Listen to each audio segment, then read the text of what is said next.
సరే, నీ పార్ట్నర్ తప్పు చేసిండు, నువ్వు హర్ట్ అయినావు, కాదనను. కానీ ఒకసారి ఆలోచించు, ఆ తర్వాత తను ఎప్పుడు నిన్ను ప్రేమగా చూసుకోలేదా? నీ కోపం వచ్చినప్పుడు తను కూల్గా మాట్లాడలేదా? నువ్వు సమస్యలో ఉన్నప్పుడు నీ చెయ్యి వదిలేసిండా? చెప్పు, ఒక్కసారి ఆలోచించు. బయటి వాళ్ళతో ఎంత తిరిగినా ఫస్ట్ రెస్పెక్ట్ ఇచ్చేది నీకే కదా.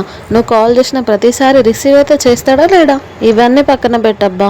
నువ్వెప్పుడు తనని బాధ పెట్టలేదా? తను హర్ట్ అయ్యేలా ఒక్కరోజు మాట్లాడలేదా? ఖచ్చితంగా పెట్టే ఉంటావు. కావాలంటే ఆలోచించి చూడు, అప్పుడే నీకు కరెక్ట్ ఆన్సర్ దొరుకుతుంది. నువ్వంతా హర్ట్ చేసినా తను నువ్వే కావాలని నీతోనే ఉన్నప్పుడు మరి నువ్వు కూడా యాక్సెప్ట్ చేయాలి. పోనీలే, ఇంకా లైట్ వదిలేసి తను అంతే అని నువ్వు అనుకోవాలి, అంతే. ఇంకా ఒక్కటి చెప్తా, గుర్తుపెట్టుకో, రియలైజ్ అనేది చాలా ఇంపార్టెంట్. అది నేచర్ నుండి అయినా, హస్బెండ్ అండ్ వైఫ్ నుండి అయినా, ఇంకా దేని నుంచి అయినా సరే, నువ్వు రియలైజ్ అయినాడే నువ్వు నీ లైఫ్ని యాక్సెప్ట్ చేస్తావు. అప్పుడే నీ లైఫ్ హ్యాపీగా ఉంటుంది.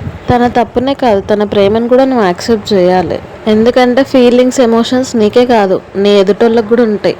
ఎప్పుడైనా లవ్ అన్నది నీ మూడ్ స్వింగ్స్ని బట్టి వాళ్ళకి ఎక్స్ప్రెస్ చేయొద్దు. అదొక హార్ట్, నేచర్. దాన్ని నువ్వు మంచి ఫీల్తో ఎక్స్ప్రెస్ చేయాలి తప్ప ఇలా నీ మూడ్ స్వింగ్స్ని బట్టి ఎదుటి వాళ్ళ ఫీలింగ్స్తో ఆడుకోవద్దు. లైఫ్ అంటేనే పెద్ద యాక్సెప్టెన్సీ, అది ఉండాలి ఫస్ట్. కుర్రాలు, ఈ లాస్ట్ వర్డ్ మాత్రం మీకే. అది యాక్సెప్ట్ చేసింది కదా, ఇంకా ఓకే అని తప్పుల మీద తప్పులు మాత్రం మీరు కూడా చేయకండి. యాక్సెప్ట్ ఎంత చేసినా వాళ్ళకంటూ ఒక హార్ట్ ఉంటుంది. అది బ్రేక్ డౌన్ అయినాక మీరు గింజుకొని కొట్టుకున్నా మళ్ళీ అతుక్కోదు కదా. నమ్మకం వేరు, యాక్సెప్టెన్స్ వేరు. ఈ రెండిటికి డిఫరెన్స్ నీకు తెలిస్తే నువ్వు మాత్రం మిస్టేక్స్ చేయకు. ఒక్కసారి నమ్మకం పోతే అది జీవితాంతం రాదు. యాక్సెప్టెన్స్ ఏంటంటే వాళ్ళు అంతే ఉంటారు, ఇంకా మనం ఉండాలి ఆ పర్సన్తో అనుకుంటే తను ఎన్ని చేసినా మనం అగ్రి అయి ఉండాలి, అంతే. అది సచ్చేదాకా. ఇంకా అబ్బాయికైనా అమ్మాయికైనా ఒకటే చెప్తా నేను, పంతం అన్నది మానుకోండి. నువ్వు ఇట్లా చేస్తే నేను అట్లా చేస్తాను, నువ్వు ఇట్లుంటే నేను అట్లుంటా అన్న అలవాట్లు మానుకోండి.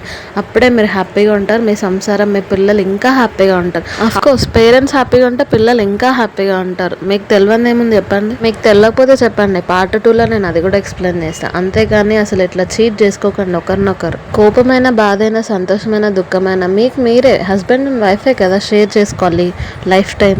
మీకు పుట్టిన పిల్లలు కూడా మిమ్మల్ని చూస్తారో చూడరో తెలియదు. ఒక వైఫ్ అండ్ హస్బెండ్సే లైఫ్, వాళ్ళు చనిపోయేదాకా వాళ్ళకి వాళ్ళే తోడు ఉండేది. సర్లే, ఎన్ననుకొని ఏం లాభం. ఉంటా, బాయ్ బాయ్, మీ కర్మ.